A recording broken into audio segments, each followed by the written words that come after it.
Good morning. ముఖ్యేతర పత్రికలు వచ్చిన వార్తలపై సాగే విశ్లేషణ కార్యక్రమం న్యూస్ వాచ్కి స్వాగతం. పత్రికలో ప్రధానంగా హైలైట్ అవుతున్న అంశాలు పల్లె పదం ప్రగతి పదం అన్న శీర్షికతో ఈనాడు బ్యానర్ కథనాన్ని హైలైట్ చేస్తోంది. నిన్న నవ్యాంధ్ర రాజధాని వేదికగా పెట్టిన తొలి బడ్జెట్ కి సంబంధించిన వివరాలని ప్రధానంగా హైలైట్ చేస్తూ బడ్జెట్ మొత్తం సైజు 1,56,999 కోట్లు, అందులో రెవెన్యూ వ్యయం 1,25,000 కోట్లు, మూలధన వ్యయం 31,000 కోట్లు అన్న వివరాలని ఆర్థిక మంత్రి యనమల నిన్న ప్రవేశపెట్టినటువంటి బడ్జెట్ కి సంబంధించిన వివరాలని ప్రధానంగా హైలైట్ చేస్తోంది ఈనాడు బ్యానర్ కథనంగా. అలాగే ఏటా ఇంజనీరింగ్ సిలబస్ సవరణ అంటూ కోర్సు ఆరంభంలో విద్యార్థుల నైపుణ్య శిక్షణ ఇవ్వబోతున్నామంటూ ప్రభుత్వం ఇస్తున్నటువంటి ఇండికేషన్. అఖిల భారత సాంకేతిక విద్యా మండలి ఈ మేరకు తీసుకున్న నిర్ణయానికి సంబంధించిన వివరాలు హైలైట్ అవుతున్నాయి ఈనాడు పేజీలో. అలాగే ప్యాకేజీకి అధికారిక ముద్ర అన్న శీర్షికతో కేంద్ర ప్రభుత్వం ఏపీకి ఇవ్వదలుచుకున్నటువంటి ప్యాకేజీకి అధికారిక ముద్ర వేసింది. పోలవరానికి 100% నిధులు భరిస్తామని కూడా కేంద్ర కేబినెట్ ఆమోద ముద్ర తెలిపినటువంటి అంశాన్ని ఈనాడు పేజీలో హైలైట్ చేస్తోంది. ఇక ఆంధ్రజ్యోతిలో వచ్చిన వార్తలు గమనిస్తే ప్యాకేజీకి రాజముద్ర అన్నది ఆంధ్రజ్యోతి బ్యానర్ గా హైలైట్ చేస్తున్నట్టు కథనం. ఆర్థిక శాఖ నోటుకు చట్టబద్దత కల్పించినటువంటి కేంద్ర ప్రభుత్వం కేంద్ర కేబినెట్ కి సంబంధించిన వివరాలు ఆంధ్రజ్యోతి ప్రధానంగా పేజీలో హైలైట్ చేస్తుంది. రాష్ట్ర సర్కారు కళ సాకారమైంది అన్న వివరాన్ని ప్రధానంగా హైలైట్ చేస్తూ అలాగే అమరావతి నగరాన నవ్యాంధ్ర తొలి పొద్దు అన్న శీర్షికతో సంక్షేమ పొద్దు మొత్తం 1,56,999 కోట్ల రూపాయల బడ్జెట్ సైజుని ఆర్థిక మంత్రి యనమల నిన్న సభలో ప్రవేశపెట్టారు. దానికి సంబంధించిన వివరాలని హైలైట్ చేస్తోంది ఆంధ్రజ్యోతి ప్రధానంగా పేజీలో. అలాగే రాష్ట్రపతిగా అద్వానీ అన్న శీర్షికతో రాష్ట్రపతిగా ఎవరు వచ్చేటువంటి ఆస్కారం ఉంది అన్న రాజకీయ వర్గాల చర్చ నేపథ్యంలో అద్వానీ వచ్చేటువంటి ఆస్కారం ఉంది అన్న ఒక పొలిటికల్ స్టోరీని ఆంధ్రజ్యోతి పేజీలో హైలైట్ చేస్తోంది. ఇక సాక్షిలో వచ్చిన వార్తలు గమనిస్తే కాశీపట్నం చూడరా బాబు అన్న శీర్షికతో బయోస్కోప్ బడ్జెట్ ప్రవేశపెట్టారు ఆర్థిక మంత్రి యనమల. అన్ని కూడా అద్భుతంగా ఉన్నాయి అనేటువంటి సంకేతాలు ఇచ్చే విధంగా ఈ బడ్జెట్ ఉంది అన్నది ఈ కథనం సారాంశం. అలాగే ఆహా ఏమి మోసం అనే శీర్షికతో ప్రతిపక్ష నాయకుడు జగన్మోహన్ రెడ్డి బడ్జెట్ కి సంబంధించి చేసినటువంటి కామెంట్స్ బడ్జెట్ అంతా కూడా కేవలం మాయాజాలంగా ఉంది అన్నది ప్రతిపక్ష నేత జగన్ చేసినటువంటి కామెంట్. ఆహా ఏమి మోసం అన్న శీర్షికతో ఆ కథనాన్ని ఆ వివరాలను హైలైట్ చేస్తుంది సాక్షి ప్రధానంగా పేజీలో. ఇక తెలంగాణ పత్రికల విషయానికి వస్తే నమస్తే తెలంగాణ బ్యానర్ గా హైలైట్ చేస్తున్న కథనం రిజర్వేషన్లు పెంచుకునే అధికారం రాష్ట్రాలకు ఇవ్వండి అంటూ ముఖ్యమంత్రి కేసీఆర్ నిన్న కౌన్సిల్ వేదికగా చెప్పినటువంటి మాటలకు సంబంధించిన వివరాలను నమస్తే తెలంగాణ ప్రధానంగా పేజీలో హైలైట్ చేస్తుంది. రిజర్వేషన్లు పెంచుకునేటువంటి అధికారం రాష్ట్రాలకే కేటాయించాలి. ఆయా రాష్ట్రాల్లో ఉన్నటువంటి పరిస్థితులు సామాజిక నేపథ్యాన్ని గమనించి రాష్ట్రాలు రిజర్వేషన్ల విషయంలో ఒక నిర్ణయం తీసుకునేటువంటి ఆస్కారం ఉంది. ఆ దిశగా కేంద్రం ఆలోచించాలి, మార్పులు చేయాలంటూ మండలిలో కేసీఆర్ చెప్తున్నటువంటి మాటలు ముఖ్యంగా ముస్లిం రిజర్వేషన్లకు సంబంధించి జరిగినటువంటి చర్చ సందర్భంగా ఆయన చేసినటువంటి కామెంట్స్ కు సంబంధించిన వివరాలను హైలైట్ చేస్తున్నారు. అలాగే భద్రాద్రి థర్మల్ ప్రాజెక్టుకు లైన్ క్లియర్ అన్న శీర్షికతో పర్యావరణ అనుమతులు జారీ రాష్ట్రానికి అందినటువంటి ఉత్తర్వులు అంటూ భద్రాద్రి థర్మల్ ప్రాజెక్టుకి కేంద్ర ప్రభుత్వం ఆమోద ముద్ర వేసినటువంటి అంశాలు ఈ మేరకు లైన్ క్లియర్ అయినటువంటి విషయాల్ని హైలైట్ చేస్తుంది నమస్తే తెలంగాణ ప్రధానంగా పేజీలో. పత్రికలో వచ్చిన వార్తల మీద విశ్లేషణ కార్యక్రమం అంతా పాటు పాల్గొన్నారు. కాంగ్రెస్ పార్టీ నుంచి ఆ పార్టీ ముఖ్య నాయకులు గౌతమ్ అంతా పాటు స్టూడియోలో ఉన్నారు. వైఎస్ఆర్ పార్టీ నుంచి ఆ పార్టీ సీనియర్ నాయకులు వాసిరెడ్డి పద్మ అంతా పాటు ఈ చర్చలో పార్టిసిపేట్ చేస్తున్నారు. అలాగే రామానాయుడు టీడీపీ నుంచి ఆ పార్టీ సీనియర్ నాయకులు ఎమ్మెల్యే మనతోపాటు విజయవాడ నుంచి లైవ్ లో అందుబాటులో ఉన్నారు. అలాగే రఘునాథ్ బాబు బీజేపీ సీనియర్ నాయకులు ఆ పార్టీ ముఖ్య నేత ఢిల్లీ నుంచి మనకి లైవ్ లో అందుబాటులో ఉన్నారు. ముందుగా ప్రధాన ప్రతిపక్షంగా పద్మగా మీ దగ్గర నుంచి స్టార్ట్ చేస్తే బడ్జెట్ గురించి బడ్జెట్ లో నిన్న ఇచ్చినటువంటి ప్రొజెక్షన్స్ గురించి మీ అంచనా. బడ్జెట్ కు సంబంధించి నిన్న జగన్మోహన్ రెడ్డి గారు మాట్లాడారు. ఒకటి ఏంటంటే ఇవాళ 1,49,000 కోట్ల రూపాయలకు సంబంధించినటువంటి బడ్జెట్ పెడుతున్నప్పుడు దానికి తగినటువంటి రాబడి లేదు అనేటటువంటి ఇవాళ సీఎం గారి కోర్ డాష్ బోర్డు నుంచి లెక్కలు చూసినప్పుడే తెలుస్తోంది. ఇవాళ దాదాపు 1,00,000 కోట్ల రూపాయల రాబడి కూడా లేనటువంటి పరిస్థితుల్లో ఇంత బడ్జెట్ పెట్టడం అనేటటువంటిది ఇది ఒక అద్భుత కల్పన. అంటే చివరికి ఏం చేస్తున్నారంటే బడ్జెట్ కి మేనిఫెస్టోకి కూడా తేడా లేనటువంటి పరిస్థితి కల్పిస్తున్నారు. మేనిఫెస్టోలో హామీలు ఇచ్చేయడం, ఎన్నికల తర్వాత వదిలేయడం అన్నట్టుగా ప్రతి సంవత్సరం బడ్జెట్ లో లెక్కలు చెప్పేయడం ఆకర్షణీయంగా, దాన్ని అడిగేవారు ఉండరు కదా అన్నట్టుగా దాన్ని ఇచ్చేయడము, లేకపోతే గతంలో సంబంధించినటువంటి కాగ్ రిపోర్ట్స్ ఏమన్నా వచ్చినాయి అని అంటే దానికి సంబంధించినటువంటి డిస్కషన్ లేకుండా చేయడము, లేదా అసెంబ్లీలో ప్రతిపక్షాన్ని మాట్లాడకుండా చేయడం, అసలు ఈ బడ్జెట్ కి సంబంధించినటువంటిది ఏంటనేటటువంటి. ఇవాళ ఇంకొకటి ఏంటంటే అసలు అప్పుల సంగతి అనేటటువంటిది ఎక్కడా కూడా బయటకు తెలియనివ్వకుండా చేయడం అనేటటువంటిది కూడా ఇవాళ ఆందోళన కలిగిస్తున్నటువంటి విషయం. ఇప్పుడు రాబడి లేకుండా మీరు ఇంత బడ్జెట్ పెట్టడం, అదేవిధంగా జీఎస్డీపీనేమో చాలా ఎక్కువగా చూపించడం, దేశానికంటే దేశం మొత్తం కూడా 7% ఉంటే ఇవాళ 11.61% స్టేట్ లోనే ఉంది, నెంబర్ 1 గా ఉంది అటువంటిది ప్రపంచంలోనే నెంబర్ 1 అనేటటువంటి ఎందుకు చూపిస్తున్నారు అనేటటువంటి చెప్తే నిన్న జగన్మోహన్ రెడ్డి గారు చెప్పిన దాని ప్రకారం చూస్తే మొత్తం అప్పుల కోసం ఇవాళ తెగబడి జీఎస్డీపీని కూడా చాలా గ్రాఫ్ పెంచుకుంటూ పోతున్నారు.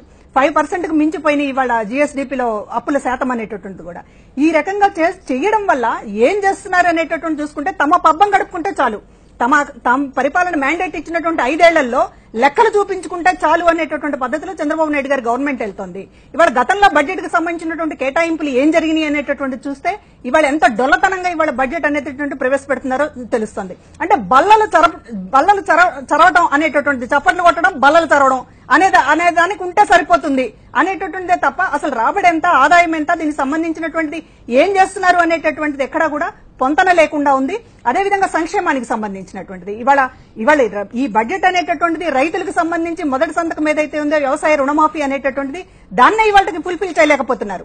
ఏటా 16,000 కోట్ల రూపాయలు రుణమాఫీకి సంబంధించినటువంటి వడ్డీనే కట్టాల్సినటువంటి పరిస్థితిలో ఇవాళ ఈ 4వ బడ్జెట్ ఇది పెట్టి ఈ మొత్తం ఈ 4 బడ్జెట్లకి కలిపి 10,000 కోట్ల రూపాయలు కూడా కేటాయించలేదు రుణమాఫీకి సంబంధించి. అంటే నువ్వు ఏటా 16,000 కోట్ల రూపాయలు వడ్డీకే చెల్లించాల్సినటువంటి పరిస్థితిలో మొత్తం సంవత్సరానికి 2,000 కోట్లు 3,000 కోట్లు ఇట్లా విధులిస్తున్నారు అంటే ఇవాళ కొత్త రుణాలు కూడా రైతులకు రానటువంటి పరిస్థితి కనపడుతుంది. అదేవిధంగా డోక్రా రుణాలు, అదేవిధంగా నిరుద్యోగ భృతి, అదేవిధంగా ఇవాళ ఏ రంగం చూసుకున్నా కూడా ఇవాళ మొండి చేయి చూపిస్తున్నటువంటి బడ్జెట్ కి సంబంధించి చాలా అద్భుతంగా ఉంది. ఆహా అనేటటువంటి పద్ధతిలో వాళ్ళు ప్రవేశపెట్టడం అంటే ఒక అరచేతిలో స్వర్గం చూపించేటటువంటి విధంగా ఈ బడ్జెట్ ని తయారు చేస్తున్నారు. కేవలం అంతా మాయాజాలం గౌతమ్ గారు మాట్లాడతారు. గౌతమ్ గారు మీరేమంటారు విషయంలో? ఇప్పుడు బడ్జెట్ మీద పద్మ గారు చెప్పినట్టు ఏదైనా ప్రభుత్వ ఆదాయాన్ని బట్టి ఖర్చులను బట్టి బడ్జెట్ రూపకల్పన చేయటం వాస్తవికంగా ఉంటుంది. మన ప్రభుత్వ ఆదాయం వేరు, మనం ఖర్చు పెట్టాలనుకున్న ఊహలు వేరు అనుకున్నప్పుడు బడ్జెట్ మీద అనుమానాలు వస్తాయి మనకి. అలాంటి అనుమానాస్పదమైనటువంటి బడ్జెట్ ని వారు ప్రవేశపెట్టారు. ఉదాహరణకి మనకి ఇది సీఎం అఫీషియల్ లెక్క, ఇది గవర్నమెంట్ ప్రభుత్వ అఫీషియల్ లెక్కనని చెప్తున్నాను. మనకి మార్చి 15, 2017 నాటికి మన ఆదాయం 99,535 కోట్లు, అంటే యావరేజ్ 1,00,000 కోట్లు వేసుకోండి. కానీ ప్రభుత్వం ఏం ఆశించింది అంటే గవర్నమెంట్ టార్గెట్ 1,28,000 కోట్లు ఆశించింది. అంటే 28,000 కోట్లు మనకి ఆశించినంతగా, ప్రభుత్వం ఆశించినంతగా గత ఆదాయం రాలేదు. అలాంటప్పుడు ఈ బడ్జెట్ అదే చెప్తున్నా, కాంగ్రెస్ పార్టీకి ఏం బడ్జెట్ ప్రవేశపెట్టడంలో ఎక్స్పీరియన్స్ లేక కాదు, సుదీర్ఘకాలం ఉన్న వ్యక్తులే. వచ్చేటువంటి ఆదాయం గ్యాప్ ఎంత ఉంటుందని మురళి గారు నా క్వశ్చన్ ఏంటంటే పెట్టుకోవచ్చు, గ్యాప్ ఉంటుంది. ఆ గ్యాప్ ఎంత గ్యాప్ ఉందనంటే ఎక్స్టర్నల్ ప్రాజెక్టుల కింద కావచ్చు, లోన్ల ద్వారా కావచ్చు, బాండ్ల రూపంలో కావచ్చు, లేక భూముల అమ్మకం లాంటి కార్యక్రమాల వల్ల కావచ్చు. అంటే ఒకటి వీటి వల్ల ఫుల్ఫిల్ చేసుకునే బడ్జెట్ 1,56,000 కోట్లకు పెట్టారు, 1,57,000 కోట్లు. యాక్చువల్ గా గ్యాప్ ఎంత ఉందంటే 57,000 కోట్లు ఉంది. అంటే మన ఆదాయానికిను మన బడ్జెట్ ప్రపోజల్ కిను ఈ 57,000 కోట్లు గ్యాప్ ని నిజమేనా? అంత గ్యాప్ లో కనీసం సగమైన మనం ఆదాయం పెంచుకోవడానికి ఆస్కారం ఉందా? ఏ రూపాల్లో వస్తాయి అవి? కేంద్రం నుంచి వస్తాయా? అప్పుల రూపంలో తెస్తారా? ఇవన్నీ ఒక స్పష్టత లేదు. కనుక ఆదాయ బడ్జెట్ కి సంబంధించి అంకెల రాష్ట్ర ఏర్పాటు క్రమమే లోటు బడ్జెట్ మొదలైనది. ఇప్పుడు ప్రారంభమే లోటు బడ్జెట్, 3-4 అదే పరిస్థితి, అదే రకమైనటువంటి నడవక తప్పని పరిస్థితి వచ్చింది. ఇప్పటికీ మురళి గారు ఆర్థిక లోటుని 21,000 కోట్లు చూపించారు ఇప్పటికి ఈ బడ్జెట్ లో, 4వ బడ్జెట్ ఇది. సో సరే, ఇవన్నీ ఒక లెక్కల అంశం అయితే అసలు ఈ బడ్జెట్ కి ఏదైనా ఒక డైరెక్షన్ ఉందా? ఇది రాజధానిని అభివృద్ధి చేసే డైరెక్షనా? కొన్ని అమరావతి కేంద్రంగా ఈ బడ్జెట్ రూపకల్పన జరిగింది అనుకునే డైరెక్షనా? లేదు, ఎన్నికల మేనిఫెస్టో ఇచ్చారు మీరు, ఆ ఎన్నికల మేనిఫెస్టో హామీల్ని ఫుల్ఫిల్ చేయడానికి ఏర్పాటు చేసుకున్న బడ్జెటా? తప్పలేదు, ఎందుకంటే 3 బడ్జెట్లు అయ్యాయి, ఇది 4వ బడ్జెట్, రేపు వచ్చేది ఆఖరి బడ్జెట్, ఆ తర్వాత ఓటాన్ అకౌంట్ బడ్జెట్. కనుక మీరు ఈ బడ్జెటే మీరు ఇచ్చినటువంటి హామీలను ప్రతిఫలించేదిగా ఉందా లేదా? ఏదో ఒక డైరెక్షన్ ఉండాలి కదా, దీనికి ఒక ఫిలాసఫీ ఉండాలి కదా. ఈ బడ్జెట్ కి ఈ రాష్ట్రంలో పారిశ్రామికంగా అభివృద్ధి చేయడానికి ఈ బడ్జెట్ ప్రాధాన్యం ఇచ్చింది, ఏదో ఒక చెప్పాలి. లేదు, గ్రామీణ అభివృద్ధిని అభివృద్ధి చేయడానికి ఇది ఒక ప్యాకేజ్ ఇచ్చింది, ఈ బడ్జెట్ ఉపకరించింది. ఎలాంటి దీనికి ఒక కాన్సెప్ట్ గానీ దీనికి ఒక నమ్మకం గానీ అయితే కనిపించట్లేదు.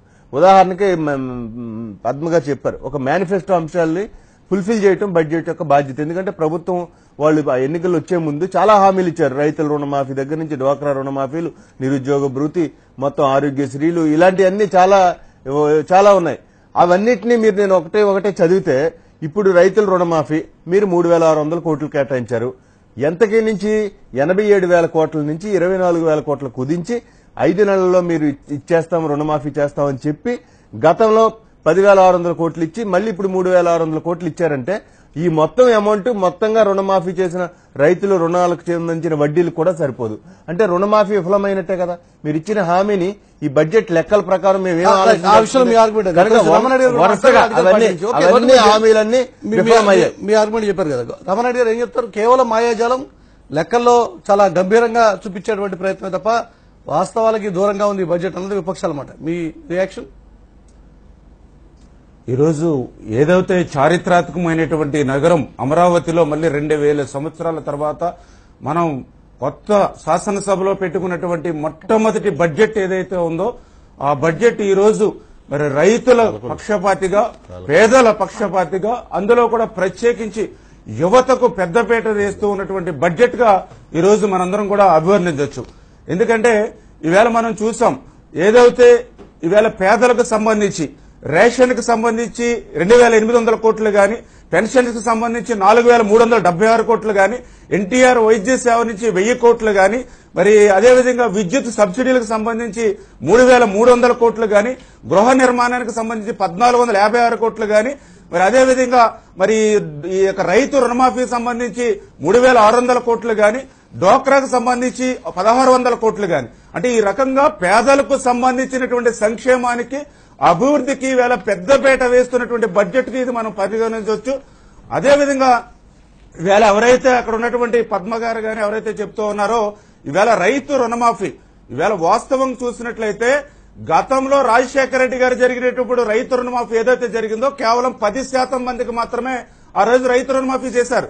కానీ ఈవేళ 55 లక్షల మందికి ఈవేళ రైతు రుణమాఫీ చేసినటువంటి పరిస్థితి. దీనికి చిన్న ఎగ్జాంపుల్ ఏంటంటే ఆ రోజు దేశమంతా కలిపి 55,000 కోట్ల రూపాయల రైతు రుణమాఫీ జరిగితే ఈ రోజు 13 జిల్లాల చిన్న ఆంధ్రప్రదేశ్ రాష్ట్రంలో ఈవేళ మరి 24,000 కోట్ల రైతు రుణమాఫీ. అందులో కూడా ప్రత్యేకించి ఇప్పటికే మరి 10,600 కోట్ల రూపాయలు ఆల్రెడీ బ్యాంక్ అకౌంట్లోకి, రైతుల బ్యాంక్ అకౌంట్లకు జమ చేయడం జరిగింది. దానితో పాటుగా ఈవేళ మళ్లీ మరి మూడో విడతగా 3,600 కోట్ల రూపాయలు ఈవేళ బ్యాంక్ అకౌంట్లకు జమ చేస్తున్నామంటే ఈవేళ 24,000 కోట్ల రైతు రుణమాఫీలో రమణారెడ్డి, మీ ఆర్గ్యుమెంట్ ఏదైతే విపక్షాలు అడుగుతున్నటువంటి ప్రశ్న బడ్జెట్ కి సంబంధించి వాస్తవానికి దూరంగా ఉంది అనేటువంటి అంశానికి సంబంధించి గౌతమ్ చేస్తున్న ఆర్గ్యుమెంట్ 1,00,000 కోట్ల రూపాయలు రాష్ట్రానికి ఆదాయం వచ్చే ఆస్కారం ఉంటే, లాస్ట్ ఇయర్ ఆ రకంగా వస్తే ఈసారి 1,60,000 కోట్ల రూపాయల బడ్జెట్ తయారు చేశారు. ఇది పూర్తిగా మరీ హైప్ చేసి చూపిస్తున్నటువంటి పరిస్థితి కాదంటారా అని వారు అడిగితే ఏం చెప్తారు సమాధానం? తప్పనిసరిగా ఈ రోజు ఏదైతే రాష్ట్ర అవసరాలను గుర్తించి, రాష్ట్రంలో ఉన్నటువంటి వనరులను గుర్తించి, రాష్ట్రానికి వచ్చేటువంటి ఆదాయాన్ని ఈవేళ 30 సంవత్సరాల ఒక పరిపూర్ణత కలిగినటువంటి రాజకీయ నాయకుడిగా, ఒక ఆర్థిక నిపుణుడిగా ఇవాళ చంద్రబాబు నాయుడు గారు 16,000 కోట్ల లోటు అప్పు బడ్జెట్ లో ఉన్నటువంటి ఆంధ్రప్రదేశ్ రాష్ట్రంలో మరి ఈ రోజు ఇంత బడ్జెట్ ని అంటే ఒక సక్రమమైనటువంటి ఒక క్రమశిక్షణతో కలిగినటువంటి ఆర్థికవేత్తగా ఈ రోజు ఈ రకమైనటువంటి 1,56,000 కోట్ల బడ్జెట్ కి వేళ రూపకల్పన అని మీరు చెప్తున్నారు. కానీ వాస్తవాలు అందుకు విరుద్ధంగా ఉన్నాయనేది విపక్షాల మాట. రమణారెడ్డి గారు, వాస్తవాలు అందుకు విరుద్ధంగా అప్పుల్ని దాచేశారు, ప్రొజెక్షన్స్ చాలా మోర్ దాన్ 50% హైప్ క్రియేట్ చేసి చూపిస్తున్నారు అన్నది వారి మాట. లేదు ఈవేళ ఏంటంటే విపక్షాలు ఎప్పుడూ కూడా రాజకీయ కారణాలతోటి ఈ రోజు ఆంధ్రప్రదేశ్ రాష్ట్రంలో మాట్లాడుతూ ఉన్నారు. ఈవేళ చంద్రబాబు నాయుడు గారి యొక్క పరిపాలన గాని, ఆయనటువంటి బడ్జెట్ గాని చాలా చాలా పారదర్శకంగా ఉన్నటువంటి మాట వాస్తవం. ఎందుకంటే ఈ రోజు వాళ్ళు చెప్తున్నదంతా కూడా ఏంటంటే సంక్షేమ కార్యక్రమాలు ఎక్కడ జరుగుతున్నాయి, అభివృద్ధి కార్యక్రమాలు ఎక్కడ జరుగుతున్నాయని చెప్తూ ఉన్నారు. ఈవేళ ప్రతిపక్షాల వారికి కావాల్సింది ఏంటంటే ఈవేళ కమిషన్లే కావాలి తప్ప వాళ్ళకి ఎక్కడా కూడా సంక్షేమం అవసరంలా. ఎందుకంటే ఈవేళ పద్మ గారు, గౌతమ్ గారు చెప్తూ ఉన్నారు ఈవేళ డోక్రా రుణమాఫీ ఎక్కడ, రైతు రుణమాఫీ ఎక్కడ, మరి నిరుద్యోగ భృతి ఎక్కడ అని. నేను ఒకటే అడుగుతున్నాను వాళ్ళని, మరి గతంలో 10 సంవత్సరాలు మీరు పరిపాలన చేసినప్పుడు మరి ఏదైతే రైతులకు గాని, డోక్రా మహిళలకు గాని ఆ రోజు మిగులు బడ్జెట్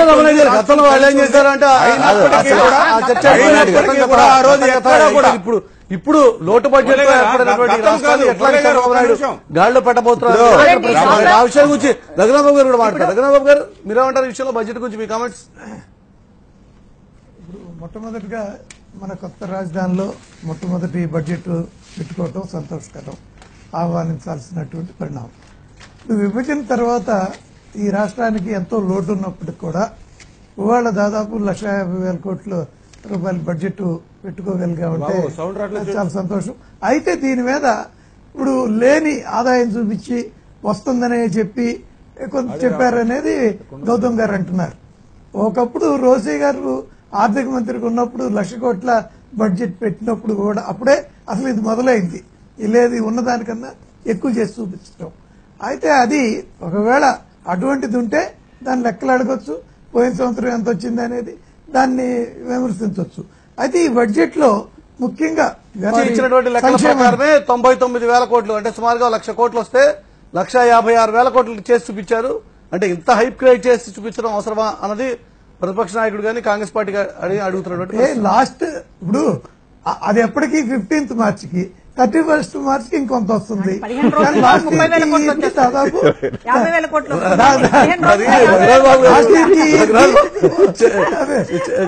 చెప్పడానికి కూడా కొంచెం పెరుగుతున్నారో లేదో కానీ మీరు మాత్రం చాలా 15 రోజుల్లో 50,000 కోట్లు కాదు, ఏ రాష్ట్రానికైనా మీకు చాలా ఇబ్బంది అయిపోయింది పాపం చంద్రబాబు నాయుడు గారు రోజు అలా బలపరుస్తూ ఉండడం.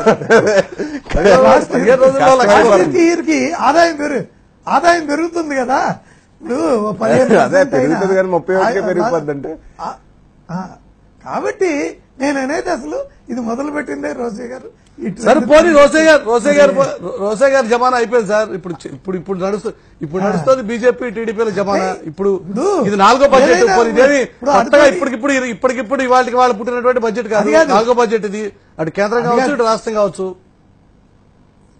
ఇప్పుడు కేంద్రం నుంచో లేకపోతే ఎక్స్టర్నల్ ఎయిడో ఇప్పుడు నిన్నే మాట్లాడదాం. ఎక్స్టర్నల్ ఎయిడ్ ఎంత వస్తుంది, ప్రత్యేక సాయం గురించి మాట్లాడదాం. స్టేట్ ప్రొజెక్షన్స్ గురించి మాట్లాడుతున్నాం. అదే అనుకోని ఏమైనా ఆదాయాలు వస్తే ముందే దాని బడ్జెట్ కూడా చేసి పెట్టారు. అది వస్తే అయిపోతుంది, లేకపోతే ప్రతి సంవత్సరం మాదిరే కొంత లోటు ఉంటుంది. ఇదే గత కాంగ్రెస్ హయాంలో ఇదే జరిగింది, తెలంగాణలో ఇదే జరుగుతుంది. అక్కడ వాళ్ళ చెప్పులను మేము కాంగ్రెస్ నడుస్తా ఉంటే నడవచ్చు, కానీ అది ఆ పద్ధతి కరెక్టా అన్నది ఇక్కడ చర్చ. ఇక్కడ అందరూ చేస్తున్న పద్ధతి కాంగ్రెస్ వాళ్ళు మొదలు పెట్టారు, మా కాంగ్రెస్ వాళ్ళు మొదలు పెట్టారు అని చెప్పడానికి చెప్తున్నాను. కానీ ఏదైనా ఆదాయం వచ్చింది అనుకోండి, సరే అదనపు ఆదాయం అనుకుంది రావచ్చు కదా. రఘునాథ్ బాబు గారు సమర్థించలేక చాలా కష్టపడుతుంటున్నారు. ఓకే, అది మీ ఇష్టం, మీ పార్టీకి సంబంధించిన వారు. ఒక నిమిషం పద్మ గారు రియాక్ట్ అవుతారు. ఇప్పుడు ఇందాక రామనాయుడు గారు మాట్లాడుతూ గతంలో ఏం చేశారనేటటువంటిది మాట్లాడారు. ఇప్పుడు ఇంతకు ముందు వడ్డీ లేనటువంటి రుణం వచ్చేటటువంటి పరిస్థితి ఉంది రైతుకు గానీ, డ్వాక్రా మహిళలకు గానీ. 1,00,000 రూపాయల వరకు అసలు వడ్డీ లేని రుణం, అదేవిధంగా 3 లక్షల వరకు కేవలం ఒక పావుల వడ్డీతో రుణాలు వచ్చేటటువంటి పరిస్థితి ఉంది. ఆ పరిస్థితిని మొత్తం ఎత్తేసేటటువంటి పాలనకు మీరు చేస్తున్నారు. గతం గురించి మాట్లాడుతున్నారు. 9 ఏళ్లలో ఒక సాగునీటి ప్రాజెక్టుని మీరు ఆలోచించినటువంటి పాపాన పోలేదు. గతము మీరు ఇప్పుడు పోల్చుకుంటే నిజంగా మీరే కళ్ళు తిరిగి పడిపోయేటటువంటి పరిస్థితి. ఇవాళ గతం అనేటటువంటిది ఎంత ఎన్ని రంగాలలో ఐటీ కావచ్చు, లేకపోతే ఇండస్ట్రీల విషయంలో కావచ్చు, లేకపోతే డ్వాక్రాకి ఆంధ్రప్రదేశ్ గతం గురించి కాదు పద్మ గారు వారికి చెప్పే మాట కూడా అది గతం గురించి కాదు. ఇప్పుడున్న బడ్జెట్ ఈ 4 ఏళ్లలో జరుగుతున్నటువంటి పరిణామాల గురించి మాట్లాడుతున్నాం. 4 ఏళ్ల తర్వాత జరుగుతున్న బడ్జెట్ గురించి. బడ్జెట్ అనేటువంటి రైతుకు ₹1 అప్పు పుట్టించలేనటువంటి పరిస్థితిలో ఉండి మీరు బడ్జెట్ కు సంబంధించినటువంటి దశల వారీగా రుణమాఫీని పూర్తి చేయగలుగుతున్నాం అనేది వారి మాట. ఎక్కడ రుణాలు ఇస్తున్నారు బ్యాంకులు? వడ్డీ ఎక్కడ మాఫీ అయింది? ఎక్కడ పూర్తిగా అసలు అప్పు పోయింది? మీరు ఉన్నటువంటి అప్పు ఎంత మీరు ఎన్నికల మేనిఫెస్టోలో పెట్టినట్టుకి ఇవాళ మీరు దశల వారీగా మీరు ఇస్తున్నటువంటిది వడ్డీకే సరిపోవడం లేదే. కొత్తగా రుణాలు ఎందుకు రావడం లేదు రైతులకి? అదేవిధంగా డ్వాక్రా రుణాలకు సంబంధించినటువంటిది ఇవాళ మీరు బ్యాంకులలో జమ చేస్తామంటున్నారు. పాత బాకీ సంగతి ఏంటి? పాత వడ్డీల సంగతి ఏంటి? పాత అప్పుల సంగతి ఏంటి? అవి కట్టేదాకా గ్రూప్ మళ్ళీ బతికి పట్టకట్టేటటువంటి పరిస్థితి లేదు. ఇవన్నీ వాస్తవాలైతే బడ్జెట్ మహా అద్భుతంగా ఉందని చెప్పమంటే మేమే ఎలా చెప్పాలి? మీరైతే మిమ్మల్ని మోసం చేసుకుంటున్నారు, ప్రజల్ని మోసం చేస్తున్నారు, ఆత్మవంచన చేసుకుంటున్నారు. మేము కూడా చేసుకోవాలంటే ఎక్కడ చేసుకుంటాం చెప్పండి. రామనాయుడు గారు, ఇప్పుడు ఈ రోజు ఏదైతే ఈవేళ బడ్జెట్ ఏదైతే ఉందో, ఈవేళ ప్రత్యేకించి ఈవేళ రైతాంగానికి సంబంధించి ఈవేళ రైతు రుణమాఫీని సంబంధించి పెద్ద ఎత్తున, ఎందుకంటే ఇందాక చెప్ప 55 లక్షల మంది లబ్ధి చేకూరారు ఈవేళ అని చెప్పి, ఏ గ్రామానికి పోయినా 300 మంది 800 మంది రైతులు, ₹1,50,000 వరకు. మన పక్కనే ఉన్నటువంటి పొరుగు రాష్ట్రం, మిగులు బడ్జెట్ ఉన్నటువంటి రాష్ట్రం తెలంగాణతో పోల్చి చూసినట్లయితే ఇక్కడ ₹1,50,000 వరకు ఈ 85% రైతాంగానికి న్యాయం జరిగింది. ఇక్కడ ఎటువంటి సందేహం లేదు. అదేవిధంగా రెండవది ఏదైతే డ్వాక్రా మహిళల గురించి చెప్తూ ఉన్నారు, నేను దయ ఉంచి పద్మ గారిని ఒకటే సూటిగా ఒక ప్రశ్న అడుగుతూ ఉన్నా. మరి మీరు 10 సంవత్సరాలు ఉన్నప్పుడు, ఉమ్మడి రాష్ట్రంలో ఉన్నప్పుడు, బడ్జెట్ ఉన్నప్పుడు ఆ రోజు ఉండేటువంటి డ్వాక్రా మహిళలకు ₹10,000 కాదు కదా, కనీసం ₹1,000 డ్వాక్రా మహిళలకు సాయం చేద్దామని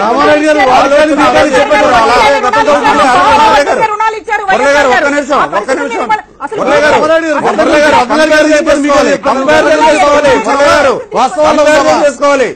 అదే నేను ఎందుకు చెప్తున్నానంటే మీకు అది చెప్తున్నా, గతం గురించి తవ్వుకుంటూ కూర్చున్నావా? ఇవాళ వాస్తవాల్లో 4వ బడ్జెట్ ఇది. తెలుగుదేశం పార్టీ అధికారంలోకి వచ్చిన తర్వాత ఈ బడ్జెట్ గురించి మాట్లాడదామా, ఇంకా 10 ఏళ్ల క్రితం వెళ్ళి మాట్లాడుకుందామా? ఒక్క నిమిషం రమానాయుడు గారు మురళీ గారు చెప్పండి గౌతమ్ గారు, చెప్పండి రమణారెడ్డి గారు.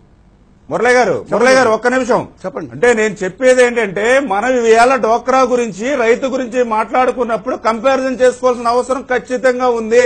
అందులో ప్రధానంగా ఒకటి, ఇందులో ఏంటంటే ప్రధానంగా ఏదైతే ఈవేళ వైఎస్ఆర్ పార్టీకి సంబంధించి వాళ్ళ ఆలోచనలన్నీ కూడా ఒకటే.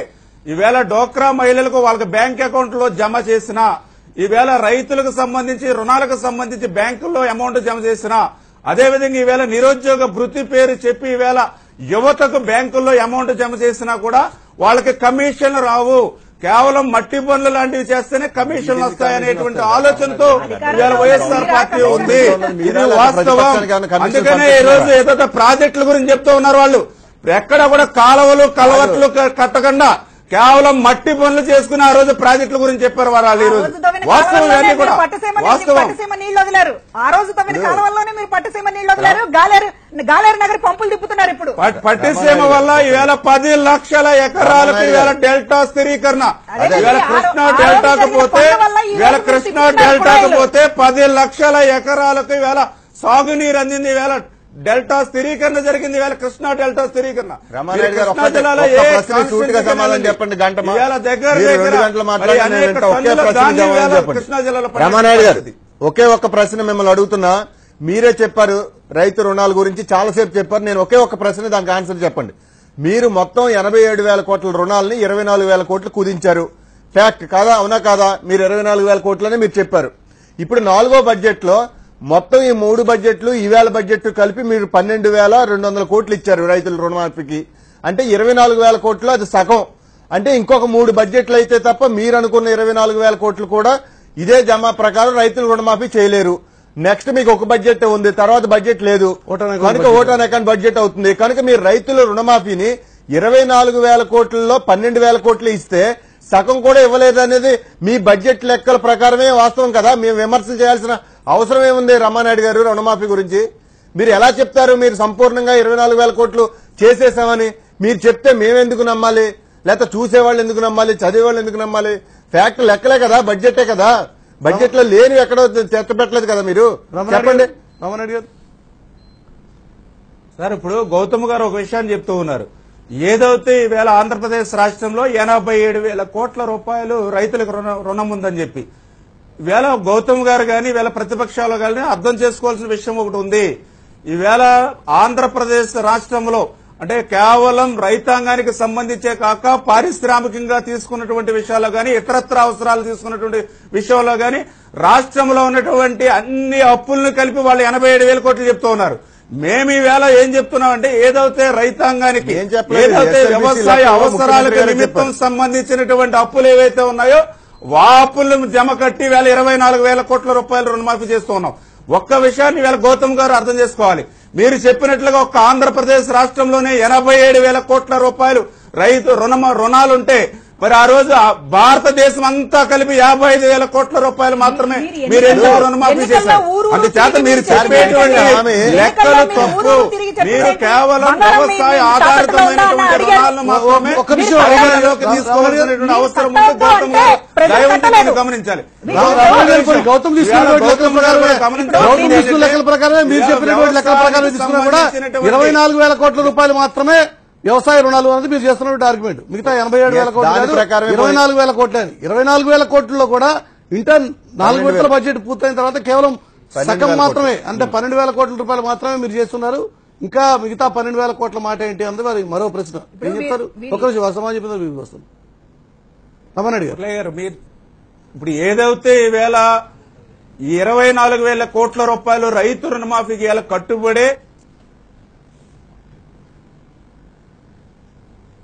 వస్తాం. రమణాయుడు గారితో మాట్లాడాలి. అందుకని 11 మీరు మీ విషయంలో ఆ రోజు ఎన్నికల ముందు వెళ్లి మొత్తం అసలు కట్టొద్దన్నారు. బంగారం బ్యాంకుల్లో ఉంటే కట్టమాకండి, మేము రాగానే తీరుస్తామన్నారు. తర్వాత ఇంటర్న్ వచ్చినటువంటి లెక్కలు ఎస్ఎల్బిసి ఇచ్చినటువంటి లెక్కలు చూస్తున్నారు. వ్యవసాయ రుణాలు మాత్రమే 24,000 కోట్లు అవి కూడా కంప్లీట్ చేసే ప్రయత్నంలో ఉన్నారు అధికార పార్టీ మాట. అదే తప్పు. అసలు మొత్తం కూడా రుణమాఫీని సగానికి సగం కోత కోసి ఏదో పంచపాండవులని 4 కోళ్లు చూపించి లేకపోతే ఆ లెక్కలాగా తయారు చేశారు. అదే తప్పు. పోనీ అదైనా ఇప్పటికి ఫుల్ఫిల్ చేశారా? 25,000 కోట్ల రూపాయలు అనేటటువంటి దాన్ని ఇవాళ మీరు వడ్డీకి కూడా సరిపోవడం లేదు కదా. నెలకి ప్రతి ఏటా 3,500 కోట్ల రూపాయలు మాత్రం జమ చేస్తూ ఉన్నారు. రఘునాథబాబు గారు యూపీలో అయితే రుణమాఫీ చేస్తామని చెప్పారు. ఏపీ రుణమాఫీ గురించి ఎందుకు పట్టించుకోవాలన్నది ఒక ప్రధానమైన చర్చ యూపీ ఎన్నికల సందర్భంగా. ఇప్పుడు జరుగుతున్న ఈ రుణమాఫీ గురించి కూడా కేంద్ర సాయం ఉండదా, కేంద్ర సహకారం ఉండదా?